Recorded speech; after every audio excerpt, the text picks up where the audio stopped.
दोस्तों, इस दुनिया में पॉलिटिक्स से गंदी शायद ही कोई चीज हो। कब दुश्मन आपका दोस्त बन जाए और कब आपका सबसे अच्छा दोस्त आपके खिलाफ ही साजिश रचे, ये कहा नहीं जा सकता।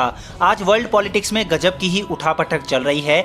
जो रूस भारत का सबसे अच्छा दोस्त हुआ करता था, आज वो चीन का हिमायती बन गया है। वहीं वो रूस जो पाकिस्तान की तरफ झांकता भी नहीं था, आज उसको वो अफगानिस्तान के कारण भारत से ऊपर तरजीह दे रहा है। वहीं फ्रांस जो हमेशा से अमेरिका के साथ रहा है, वो सबमरीन विवाद के कारण अमेरिका से सभी डिप्लोमेटिक रिलेशन खत्म कर लेता है। जिस इजराइल को कोई भी मुस्लिम कंट्री मान्यता तक नहीं देती थी, अब उसी इजराइल से यूएई की दोस्ती हो चुकी है। ऐसे ना जाने कितने एग्जाम्पल हमारे सामने मौजूद हैं।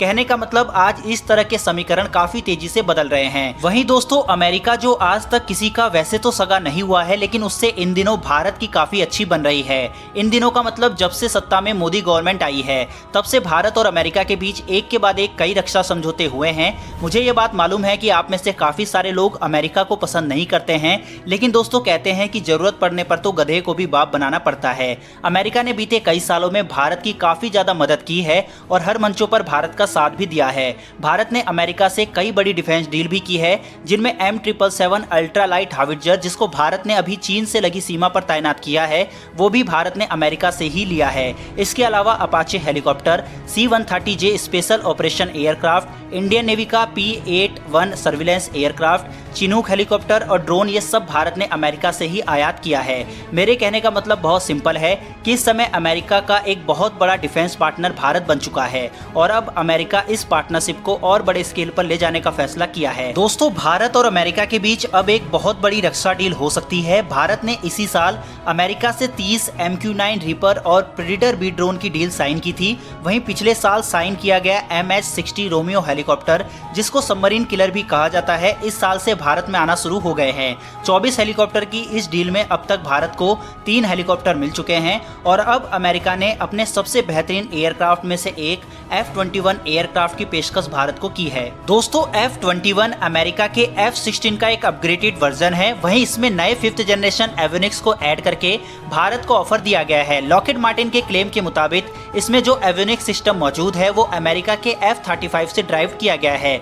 इसके अलावा अगर भारत इसको आगे चलकर खरीदता है, तो भारत में F-16 या F-21 की एक प्रोडक्शन लाइन को सेटअप अमेरिका के द्वारा किया जाएगा, जिसकी वजह से आगे चलकर अमेरिका और भारत मिलकर इसको दुनिया को एक्सपोर्ट भी कर सकें। अमेरिका का कहना है कि इस एयरक्राफ्ट को मेनली इंडियन एयरफोर्स को ध्यान में रखकर मॉडिफाई वगैरह किया गया है और यह एक ट्रिपल मिसाइल लैग के साथ आने वाला है, जिसमें एक ही पालन के अंदर 3 मिसाइल को कैरी हम कर पाएंगे, जिससे F-21 की मिसाइल कैपेसिटी लगभग 10 गुना के आसपास हो जाएगी। यानी कि लगभग 30 से 40% मिसाइल कैरिंग कैपेसिटी को इंक्रीज किया जा सकता है, या आसान भाषा में हम समझे तो एक्स्ट्रा 3 से 4 मिसाइल हम कैरी कर पाएंगे। दोस्तों, लॉकहीड मार्टिन ने इसे इस तरह से डिजाइन किया है जिससे भारत राफेल तेजस के साथ इसको जॉइंटली ऑपरेट कर सके, जिससे भारतीय एयरफोर्स की ताकत 3 गुना तक बढ़ जाएगी और इन तीनों एयरक्राफ्ट के चक्रव्यूह को मात दे पाना नामुमकिन हो जाएगा। वहीं दोस्तों, लॉकहीड मार्टिन द्वारा ये पहले ही साफ किया जा चुका है कि अगर इसे भारत खरीदता है तो इसे दुनिया के किसी भी देश को नहीं दिया जाएगा।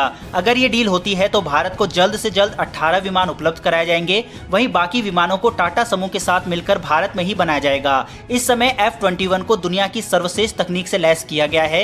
यह सिंगल इंजन विमान की श्रेणी में दुनिया का सबसे सर्वश्रेष्ठ विमानों में से एक है।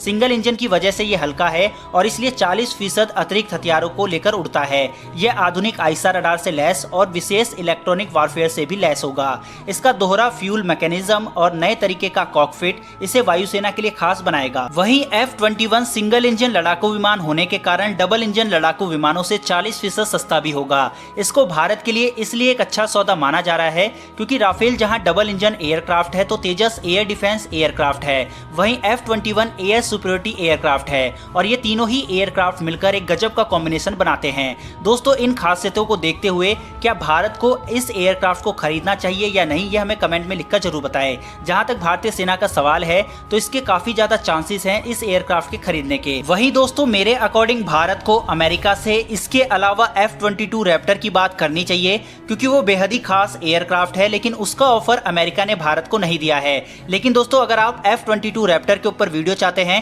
तो मुझे कमेंट करोगे तो मैं उसके ऊपर भी वीडियो बना दूंगा। फिलहाल दोस्तों, इस वीडियो में इतना ही। फिर मिलेंगे डिफेंस से जुड़ी ऐसी एक नई वीडियो के साथ। धन्यवाद। जय हिंद।